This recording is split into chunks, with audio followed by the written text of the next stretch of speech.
Hi, my name is Faisal Qureshi, and in today's retrospective, we talk with Meg Santos from Enable Professional Services, and we discuss her experiences of working as a BA in IT projects. Hope you enjoy. We've got Meg Santos from Enable Professional Services. You and I worked together, I think, when we were at Westpac for about, Yes. I think, 3 or 4 months. It was on a ServiceNow project. Yes. So I thought, the idea with this podcast thing, idea or series, is really to talk to people about primarily about projects and project services, BAs, change management, etc., and see, what lessons we've taken out of the different projects that we've worked on. What works, what doesn't. So me, primarily, coming from a BA perspective, BA background, I think I've done a lot of reflection on, what works and what doesn't. But at the same time, it's probably good to talk to other people who are in different positions, different environments, different companies, and just to get a feel for, what they've been doing. And because I think at the same time, there are a lot of people out there that want to get into either like a BA role or a PM role, etc., and they don't know how to, right? Or what's involved in that, etc. So that's the idea, right?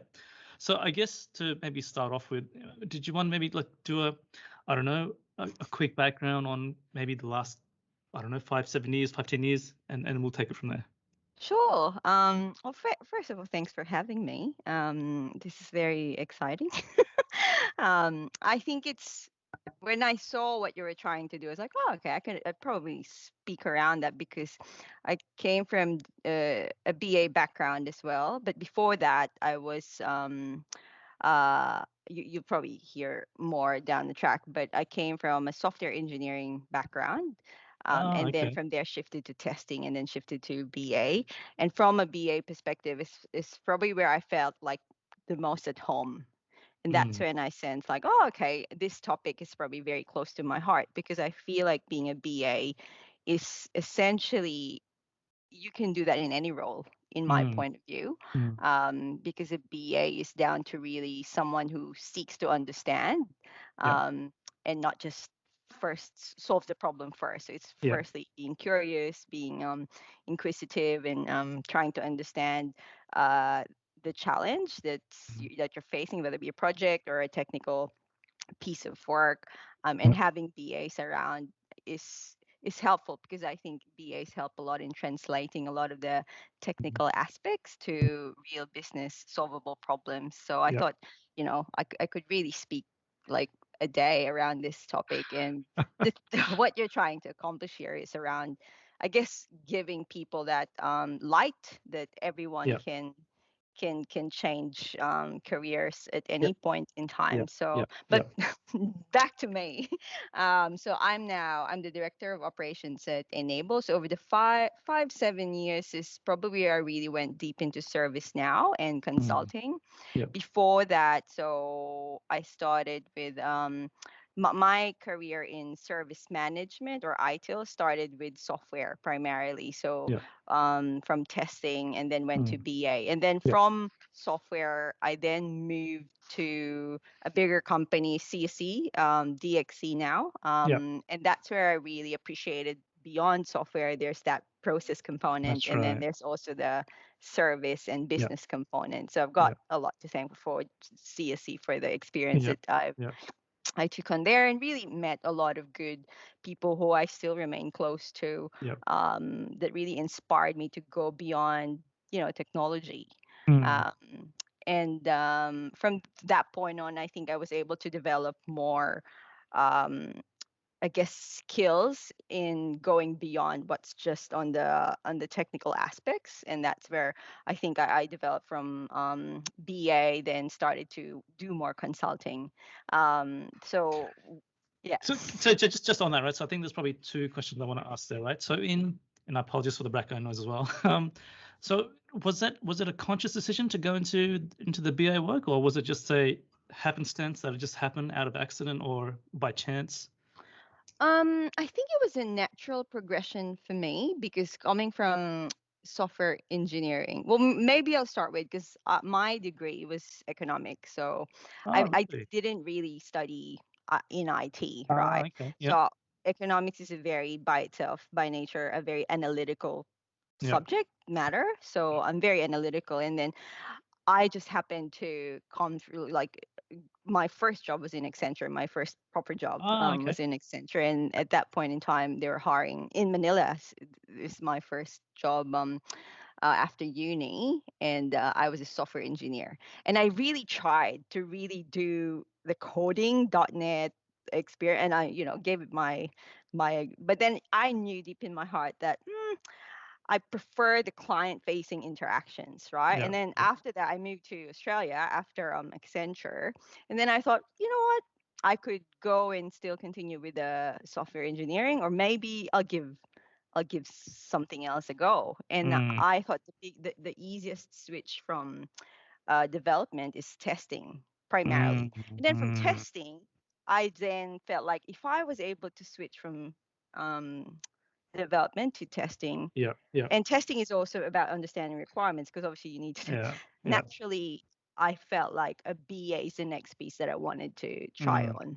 Okay. And So yeah, so I basically, guess that in the step of things, in the you're just sort cycle of of stepping. things. Yeah. Yeah, yeah, okay. Yeah, I get yeah. it. I get it. Um, and so there was just, you mentioned something just prior to that about so you know how you've gone into consulting, right? And you went into BA. So I guess from my side of things, I've I don't know if this is similar to you or not, but I used to work on hands-on provisioning, like hands-on Juniper, Cisco stuff, Mm, building servers, et cetera, et cetera. And it didn't really gel with me that there's something I want to do long term, like mm, continual certifications and studying. And it's just, and to be brutally honest with you, it's not something that I was good at, right? mm, So and so I made a sideways jump into Vocus at one, mm, and there I got the opportunity to go into the BA work because Alcatel was I used to work in Alcatel, and their ITIL or provisioning or that whole um, support and request fulfillment processes were really mature.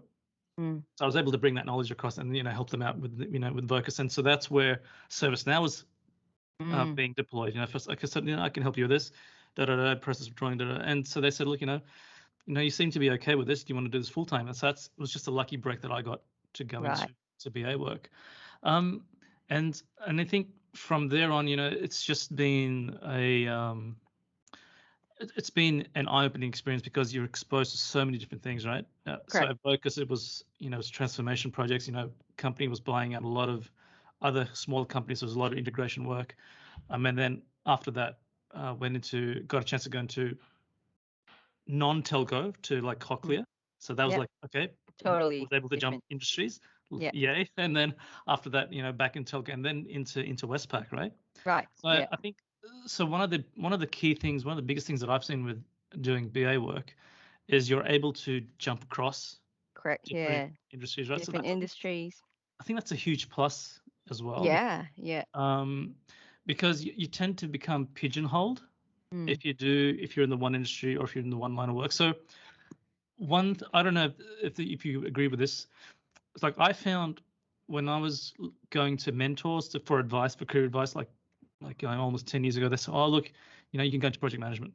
And I mm. just thought, okay, as when I learned more and more about it, I just thought it was very niche. Mm-hmm. Like it was like again, You have a pigeonholing yourself. specific purpose. Yeah. Yeah, like it just seemed narrow. And so if you become, like, for example, like a PM in, I don't know, infrastructure PM or a PM in data migration, you just tend to be doing. You tend to be doing the same elements because they would want to have people who have experience on the Correct. same Correct.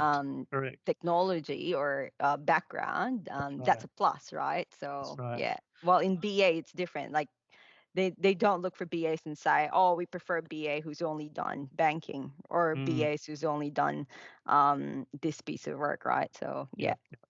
And so I found that to be like really lucky to be able to do that stuff. And so how you've moved into consulting, and we'll Mm, come back to BA in a while, I guess. mm. But so that move into consulting, I mean, what was the reason? Did you find it easy? I mean, how was that because of Accenture work or?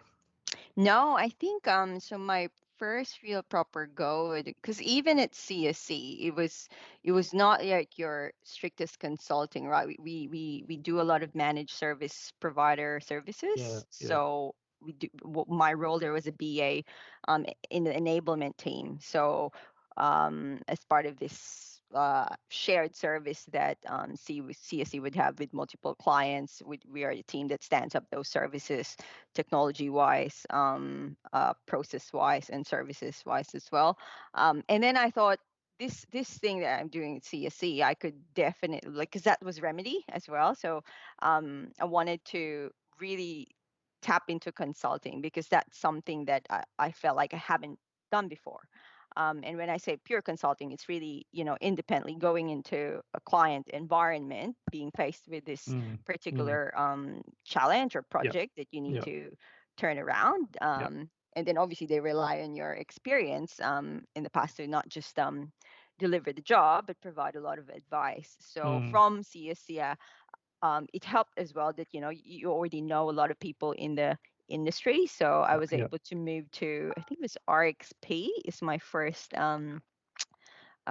gig at consulting. I went to a telco company for almost a year, and it was totally, it was my first shot at telco industry as well. Opened my eyes to a totally different environment altogether. Yeah. Yeah. And it wasn't even strictly Remedy or ServiceNow. It was about standing up operational networks. And back then it was 4G, which is like, whoa. It was quite a while back, right? But I really enjoyed it, because at that point I met a lot of people that you're just so curious to understand, because you don't know, you don't have a lot of background how telco environments work. So that means you tend to unpack a lot of things more. You don't assume, because you actually don't know. And then from RXP, that just led to other consulting companies that I was lucky enough to got the opportunity to really try. Yeah. And so was that here in Australia, or was that back Yeah, home? it was It was all here. here. Okay. It Yeah. was all So here. my Yeah. only role in the Philippines was in Accenture, but since I moved to testing, um, that was my first role in Australia, and with a company called Infra, which was bought by VMware. And Infra is one of the I guess top four challenger tools of Remedy back in the day. So that's when I started my ITIL Okay. know-how, but Yeah. very much from a software centric, because obviously we were testing software, which Yeah. is infra at that point in time. So Yeah. Yeah. yeah, yeah. Okay. Cool. And so in the roles that you've had since then, so let's talk about just the BA scope of things, right? Um, was there any? I mean, were you across the entire life cycle of the BA work, or were you just doing one particular thing and then moved on to something else later on? I mean, what was that like? I got involved in a multitude of different I guess aspects of the life cycle, because I think working in a bigger company, you get the opportunity to really meet the demand of that particular client at that point in time. Yeah. So that means you're working quite fluidly with whatever is going on in the current demands of the market, right? So Mm, there, it wasn't like really focused on one area. Uh, but I think what I liked the most was obviously the beginning stages of a project where you know that's exciting stuff, isn't it? it's exciting stuff, where you're trying to really, I guess, drive a lot of energy into Mm, what you're trying to do, and you're gathering a lot of, I guess, information that will help you like form the solution that is well suited to everyone. And I think in a BA, the beauty of it is you get to interact with different stakeholders. So um, at all levels as well. So mm, like the beauty of being BA is you could be in a 2 week time frame, have 20 odd meetings, from executive to a person who's on the desk, mm, and they all mm. have different, I guess, challenges that they're facing, and And they bring their own value to the they're discussion as well, isn't it? correct, Yeah. different Mm, perspectives to the solution. And I think when you're on the other side of maybe the development side, you kind of tend to focus on making the system work, right? But yeah. not Yeah. forgetting really not just the system is I guess passing the technical requirement. And you tend to maybe sometimes miss the user-centric Yes. perspective as to what we're trying to do and why, right? Yes. Yeah. I think I saw some of that when I was at Vocus when we were trying to do ServiceNow for some of the operations guys. I mean, they were giving us something to say, look, this is how we want it. This is what we want. And then at the same time, we were getting feedback because based on constraints of maybe either ServiceNow, we know what we can't do because timelines and effort required, etc. So it was always that, not always, sometimes that that thing. Okay, this is what we want. We can't do but in the end, we got to it. We delivered it, etc. Right. So I know from my personal experience, the BA work that I've been involved in, it's varied, it's diverse, it's so much, there's so many different elements. And I think one of the key things that I've found is I think what you mentioned just then is the stakeholder engagement is probably the key. That's probably the most important aspect of it, right? So one of the things I think that I was discussing with one of my ex-colleagues a while back, and we agreed, look, whether you're a PM or if you're a BA, stakeholder management is probably the most important thing, because everything else is like a skill or it's a technical thing that you just go and do, right? So whether it's requirements gathering or user stories or whatever, but it's if you're not doing that engagement properly, and what's the word? You know how you've got a stakeholder. Yeah. You may see them. You may have talked to them maybe a month ago, and if you haven't come to them again, they tend to run through the same thing again. The same complaints, same issues, and because you didn't do the regular, okay, hey, how's it going? So just go and ping these people. It just tends to become an issue because you lose the engagement. Is that what you're trying? I mean, because the engagement and then they feel like they're not involved. You didn't think about us. You didn't. Yeah, you didn't consult them in the yeah. So that's part of, I guess, org change management. Like when you have so that means stakeholder, they're going to be either directly using the change, the solution that you're trying to put forward with the team that you're working with, or they are indirectly impacted, right? One way or another. And in OCM, the best way that you bring people, get their buy-in to the change, is that they should be part of the solution. So from the very beginning, I think as a BA, we are the voice. We are the voice of them. So you're basically you're the change champions, if you want to call it that, right? Yeah, you're representing the project to them, and at the same time, you are representing them to the project. Correct. And that's where not say B. When you're a VA, you're kind of caught in the middle, right? That's right. And I think that the biggest, I guess, human skill. I was watching the Simon Sinek talk the other day, and people call it soft skills, but he said we should call it human skills. Fine. The biggest human skills is really like engagement, communication, listening is critical, isn't it? Because if you come across as a BA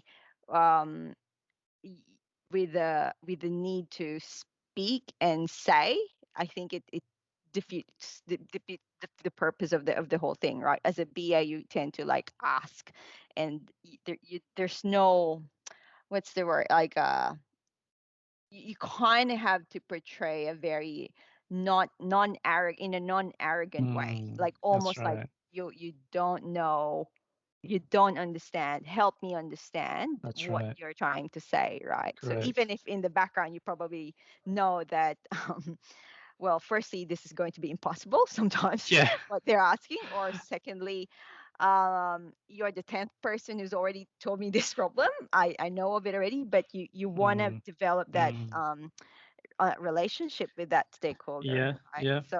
So that's part of the process. And it's like breaking the ice. You get to, because you built that rapport, they become more comfortable in explaining their problem, where it's like, I'm going to stab you with my problem, and then it just becomes, okay, I'm going to hold your hand and, okay, I'll explain to you, like, no, this is my pain points, etc., etc., right?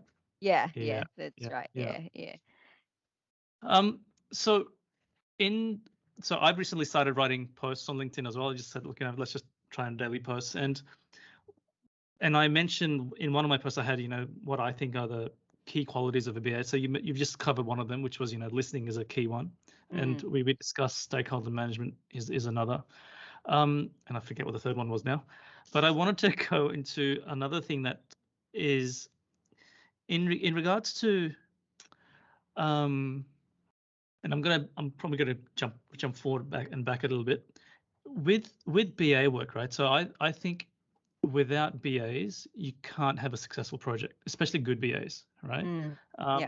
And it's all about building that team. So if your core team is good, so program, project manager, and the BAs, and some other SMEs, that's your core group that helps you succeed, right? Have you found instances in your experience where either there have been weaknesses, whether it's in the PM space or the BA space or even the SME space, and projects just haven't gone well because of that? Yeah, well, not all projects have BAs. I think most do, but I think they are typically, as you said in that LinkedIn, but sometimes their value is not appreciated enough. Sometimes they're put in a project only in the beginning, and then they're not there's no budget for them moving forward, right? And they get rolled off into something else. Yeah, because from a very simplistic, old traditional waterfall way of thinking, BA is part of the requirements gathering, and that's it. And then you define the requirements with the stories, and then your job is done, right? Yeah. Where I've seen it really suffer is when you have the BA in the beginning, and either he or she has done a good or average job, and then after the requirements have been gathered, they kind of disappear in the project because it's moved now to the team who will develop it, and then the BA is no longer there, who has defined all of that of the That's right. requirements. So there's no opportunity to really, I guess, Understand the context and whatnot, right? correct. Yeah, because you need that person still to in a very agile world that we live in now, and all the projects that we do, the person you engage in the requirements, they need to be brought in throughout the project, right? Where in the past, they're in the requirements and they see the solution, I don't know, 6 months down the track, and then they get a bit of a surprise and like, this is not what I expected. This is not what I spoke to the BA, right? So I think that's a lesson learned, is to really make sure that BAs are there in the entirety of the life cycle, because from the beginning, stakeholder engagement, defining those requirements clearly, but also, I guess, refining them, because a requirement changes. We live in a world now where your requirement a month ago would have changed today, right? So you need a BA to make sure that that's tweaked and refined and groomed each time that the solution is being developed. So that way you don't get a big surprise. So the PM knows that the stakeholders, or the customers, are in the journey and really ticking the box along the way. And I think from an OCM piece, BAs play a very big role as well, because they kind of manage the stakeholders' expectations as well. Because throughout the journey, I think as a BA, you are championing the change. You're kind of managing them into what can and can't be achieved as well in the project, right? And when you have a strong BA, you're able to bring the stakeholders in that whole life cycle, so that at the end they see a lot of alignment in what was achieved and what they have asked for in the very beginning. So And so just two things on that. So you talked about the OCM team, which is organizational change management. So the stakeholder engagement is probably the one thing that yes, we know about, and the other one which I was personally involved in our previous project was was standing in front of the actual users and telling them about what it is that we're trying to do, right? Yeah. So you're giving brown bag sessions to different stakeholders, all different teams, whether in organized, team A, team B, etc., right? And so if the BA is not well versed or not involved from the outset, that context is not there, and then the knowledge that they gain from the conversations and the requirements, etc., just builds on top of that. Yeah. And so the thing that you mentioned, okay, ideally you want them to be involved all across the life cycle, right, of a project. Yeah. When a project finishes and it goes on to Like adoption. Yeah. adoption, and then post, Yeah. enhancements, and that Yeah. whole post project cycle. And if the same BA is not there either, Yeah. then Correct. again, the team, or they suffer. Oh, but why do we have these stories in our backlog? Where do they come from? Yeah. And so it's an interesting one that I think which I've said. I don't know if you agree with this, but teams tend to miss out on that, or ignore that important facet of we need to keep Big time, right? Yeah. And this is something that probably something that I really, really want to get right in a lot of the projects that we do, especially from a consulting perspective, because the success starts from day one. It's actually not during the project, right? Like the success of the solution starts from day one, and more people use it, and then more people realize, oh, okay, this is really how it's going to apply in my day to day. BAs are typically budgeted for in a project setting. There's no operational BA. Like there's no role that you're a BA for a department that just does this, right? Like usually you're part of a project, and then when the project ends, the tendency is for the stakeholders, the users, to kind of figure it out post the project, and then there's always that question of, is that it?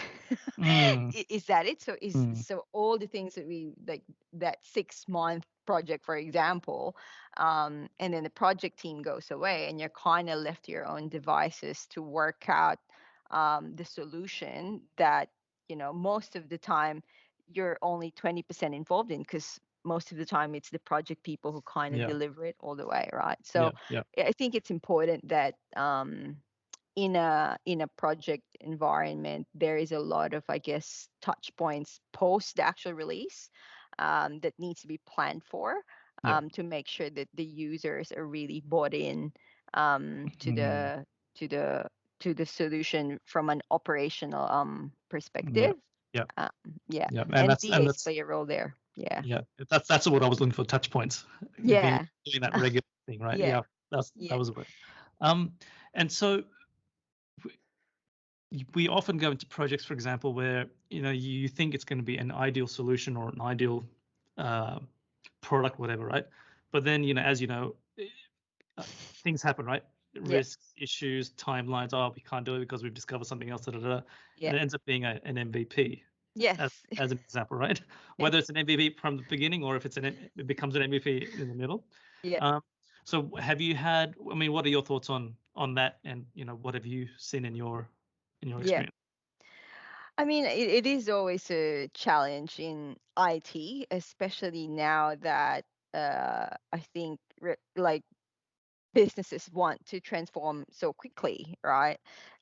So I think it's either you have a humongous amount of money to source a lot of people to deliver something in 2 months or 3 months, right? But if in order to meet a schedule, typically you have to start from an MVP approach, and that minimum viability theme is always interesting, because who wants to just get the minimum, right? So and I think it's always a challenge for projects to take it through the next phase and really find the next kick off the next phase too, right? Because I think the challenge with the MVP solution is you work through, you need to manage the expectations from users that you can't achieve everything in this MVP solution, and then you have this backlog, right? So as you said, like the big enhancements or change backlogs.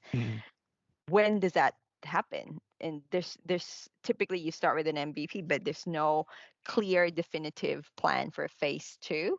And that's when it kind of falls over, because an MVP is meant to be MVP. Mm, mm, mm, And it's also meant, a good project is also meant to enable the teams to grow with the product, right? So that mm. means um it doesn't. I think it works. I think it works well in this whole agile. If you're doing agile development from a software perspective, you're delivering an MVP and you sort of just build on it, right? Mm, But I think in the things that I've seen is a project definitely has a hard deadline, right? Because mm, that's the scope that you're working yeah, on. And if there's no plan to do like a plan to phase do the two or a next. phase three or whatever, then it just becomes okay. We're now just going to give it to our Mm, operations guys to build, right? And I think that's where I don't know if you've seen this, but the end stakeholder struggles mm, to to appreciate what it is that they're getting and to believe in the potential, yeah, if that's the way to put it. Like, what's the potential going to be in, or how great it can be yeah. after you've put some more work into it.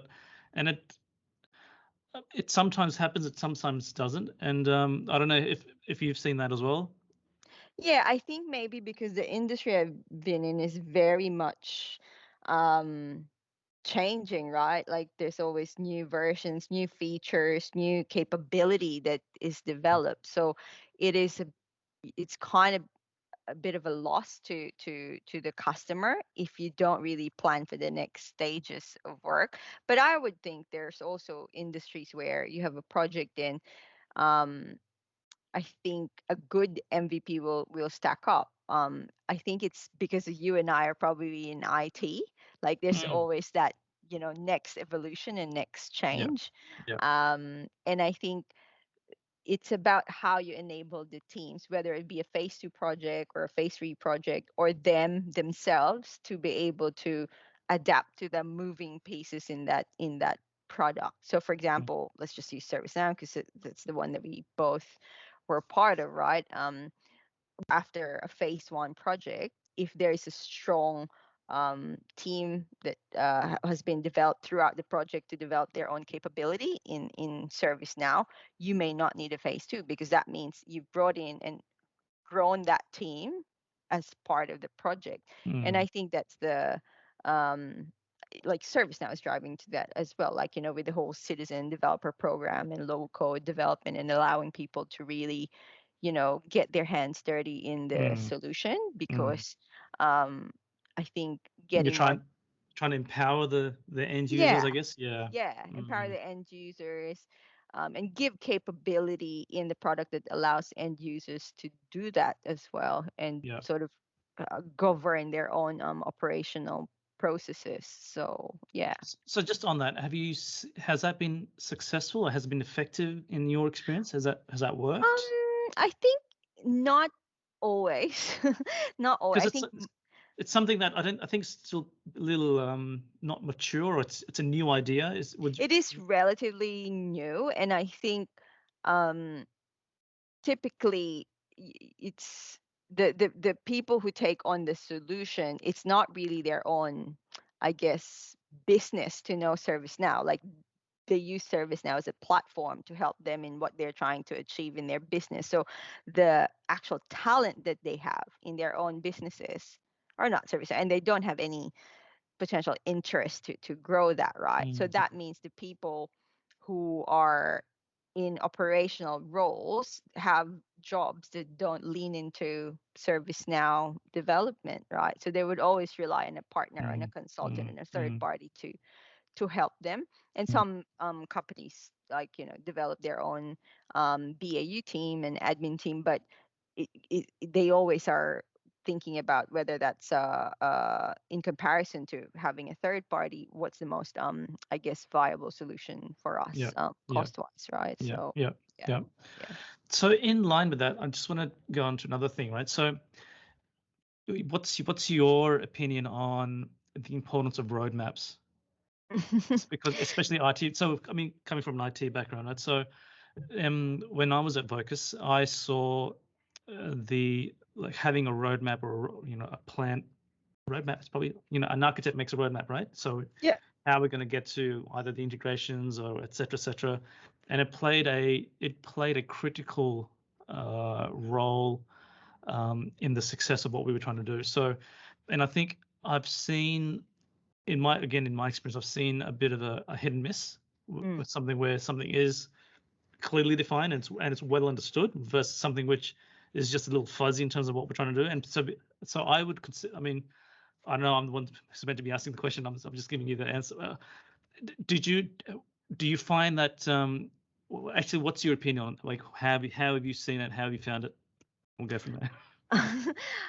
It's very important to have a vision of the program, right? And when I mean a roadmap, that's not necessarily just like achieving what this project is intending to do in the project charter, but going beyond that, right? So, Yeah.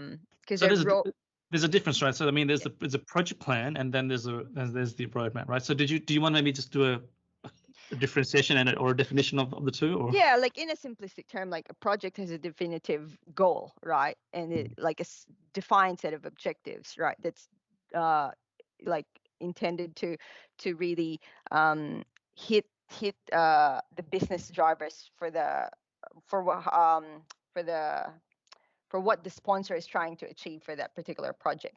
But a roadmap sets the direction, which is typically aligned to what the business is trying to do. And so that means it may not necessarily have a very finite end date. It's future looking, and it's typically longer. So where you have a project is less than a year. I think both of us are now in. I haven't been in projects more than a year now. Nobody does that, I hope, these days. Yeah. I think it's more a roadmap is anything that's gone more than 2 years, right? So what would you do in the first step? What's the priority at this point in time? And then once you do that foundational aspects, how could you turn that foundational solution to the next phase? And you could also so you're gonna go on.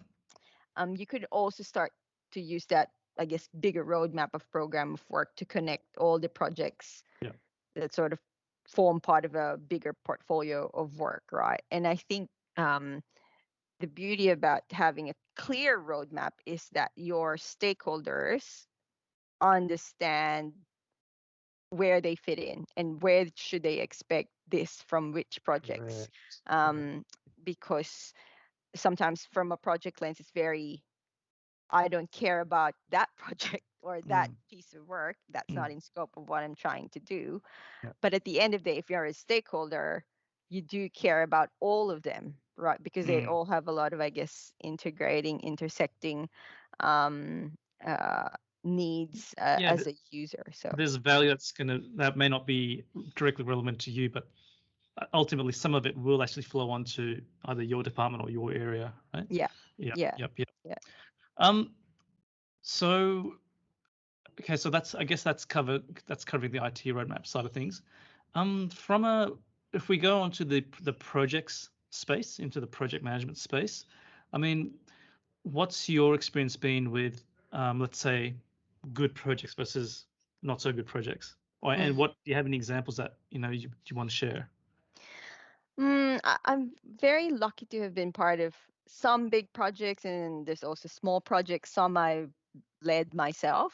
Some I've been just a pleb, like part of the role. And I think all different aspects, or the ones that I felt was really successful are the ones that have good structure and very good sponsorship by executive leaders. So that means from the get-go, you have people from that level really championing the intent of that project through and through. That means you tend to remove a lot of, I guess, roadblocks along the way because it's coming from top down. It's coming from the top, and then I think that helps a lot in the change aspect of a project, because as people, nobody wants change. But when people understand the drivers for it clearly, I think there's the energy, the positive energy and positive motivation for Mm, everyone within the project and also outside the project to get that going. So that's very important, I think, to get that right from the get-go, mm, getting the right sponsorship from the right people, making sure that there is governance or structure in place around decisions that need to be made throughout the course of the project, which typically, you know, yeah. a project and a good PM should be able to navigate through. Mm, Um, I think the challenge is when you don't have clear sponsorship from the beginning. Yeah, you kind of lose track of how you would approach certain decisions. yeah. So Yeah. yeah, Yeah. yeah. Yeah. Okay. Awesome. I know we're probably close to out of time. We're Are hitting, I we? think, 40 minutes. So my idea was like, maybe we'll keep it to around the 40 to 45 minutes. So um, I guess just maybe the last question or so is in your current role, and I know um, you've got I think your role is now director of operations Yeah, I for, moved on to a different role now in operations, which is very much. I mean, I still do customer facing aspects, but majority of the role is now internal. So leading operations for a okay. consulting company, which is Enable, as you know. Yeah. So Yeah. yeah, Yeah. Yeah. yeah. And so one of the things that I wrote about recently was how people go, like the potential to go from operations into a PM or a BA or change environment, right? Um, what would your advice be to someone who is in that boat or category? What should they Mm. do, or what to look out for, etc. What's your advice? I think my advice, I mean, you could argue it applies to people moving into operations or moving from operations to BA work. Like, my advice is to always, I guess, seize the opportunity. I think that, like, throughout my Yeah. career, um, it's not something as well that I've really like planned, Mm. like really mapped out in some sort of shape or plan Yeah. and Yeah. long-term vision. I think I felt like where I am today is because I've always really like just seized every opportunity that's in front of me. And I think every interaction that you have with a person in any level in an organization matters. So I think that helps a lot in your integrity in the work that you do, and because you have time for everyone and really connect well with people. I think it helps you rally people towards, whether you're a BA, whether you're a developer, whether you're a PM. It just gets you your people to really gives you a lot of influence, I suppose, in Mm. leading a lot of things. And I Mm. think my last advice is you could be a leader, I guess, in any role. And I Mm. think sometimes people tend to get too constrained with their titles, Mm. um, because when I was a BA, I 100% sure I wasn't just doing BA role, and Mm. 100% I'm not just doing when I was a PM, just a PM role either.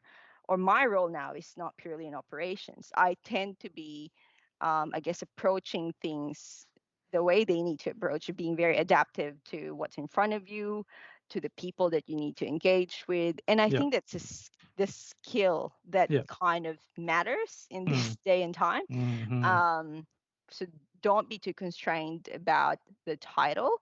I guess build trust in all your Yeah. interactions with people Yeah. is Yeah. important, Yeah. and just always don't hesitate for for the next opportunity is Yeah. my Yeah. advice. No, I Yeah. agree. I agree. And I think um, looking for opportunities is probably one thing. And I think the key thing, one of the things that I found was just, just to put up your hand, like, help out wherever Hmm. you can, right? And I Yeah. think that's what sort of builds your reputation Yeah. amongst your peers or managers. This case, like, this guy is keen or he wants to help out, etc. And slowly but surely, some other doors tend to open in the Would future, right? open. And sometimes you put up your hand.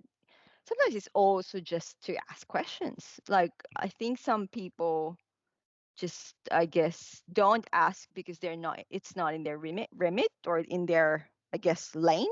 Mm. I feel like in my entire career, no one has really like I've never come across where it's like, ooh, I wouldn't ask that because I'm only a BA and I shouldn't ask that. So I felt like um asking questions politely Yeah. at the right time, in the right Mm. avenue, in the right Mm. forum is always important, because that Mm. shows others that you care to know and you care to understand. So Yeah. yeah. Yeah. Yeah. Awesome. Awesome. So thank you, Meg. If you, what I'd like to do is maybe have you again on the future. Have you on again in Yes, the future. I think this for me, it's been a good chat. good chat. Um, That's good because we uh, didn't practice. no, this is not a practice run. This is like, it's the first time I'm doing it. So Yeah. the idea that I would like to have with, starting this is really just to explore different areas. So like, for example, PMs and BAs, etc. Speak to different people, and then I Mm. think in the future go on to, maybe do a deep dive in, say for Specific, example, in a specific area. exactly, Yeah. like, maybe whether it's systems or integrations, it's, what is, for example, what does a change management person Yeah. do? What do they look like? And then maybe also different industries, right? So we covered a little bit about, Yeah. IT side and service now, but I think that's something that we can have a look at in the future. Yeah, for So sure. Yeah, I had a good time in my very boring Sunday while in lockdown. that's right. So we're in lockdown, and obviously I'm here in lockdown as well. But who knows? Maybe in the future when lockdown is, Maybe in the future we could do it face to face, yeah, yeah, and definitely. maybe change the background a bit with some, coffee or something. But That's yeah, right. look, I That's had a right. good time, and thanks for having me. I really enjoyed our chat. It's very rare that you really get to say things like this. Like, you don't really get to share a lot, think of, even reflect on these things, to be Mm, honest, in your mm, day to day, I mm. suppose. So I think what I noticed with you is you're very reflective, which is a very good skill set as well. Like, you kind of you're very, you pause and reflect and try to learn from that previous experience. Yeah, So exactly. I it's mean, very, trying to do that. I mean, it's it's not always. It I think everyone's different, right? So everyone has their own nature, and so I guess we didn't really cover on this. Like, if sometimes you're an introvert, you're an extrovert. yeah, That's that whole, I forget wherever which the in which quadrant you sit. MBTI. Yeah, yeah, Yeah. yeah. Right. Yeah. So, and then that also plays a um, can be an input into how you behave, or how you behave with How others, right? people behave. I mean, we could Yeah, do a specific topic just on that, like yeah, yeah. how you kind of try to, before understanding the, talking about the work, the job, is actually understanding the person That's and right. empathizing and where he's coming from, what's his or her personality, how could you bring him in, what's his style, what's his communication style. That's And right. those are things that sort of, again, not taught very easily in a lot of books, but just through experience, you kind of know, like, if I engage this person the way that he wants to be engaged, the the, Mm, the better our relationship would be throughout the project. So yeah, yeah. could take an hour as well, that Yeah, topic. I thought we could just keep going and on, right? So that's been awesome. So thank you so much, and we'll hopefully we'll talk to you again in the future.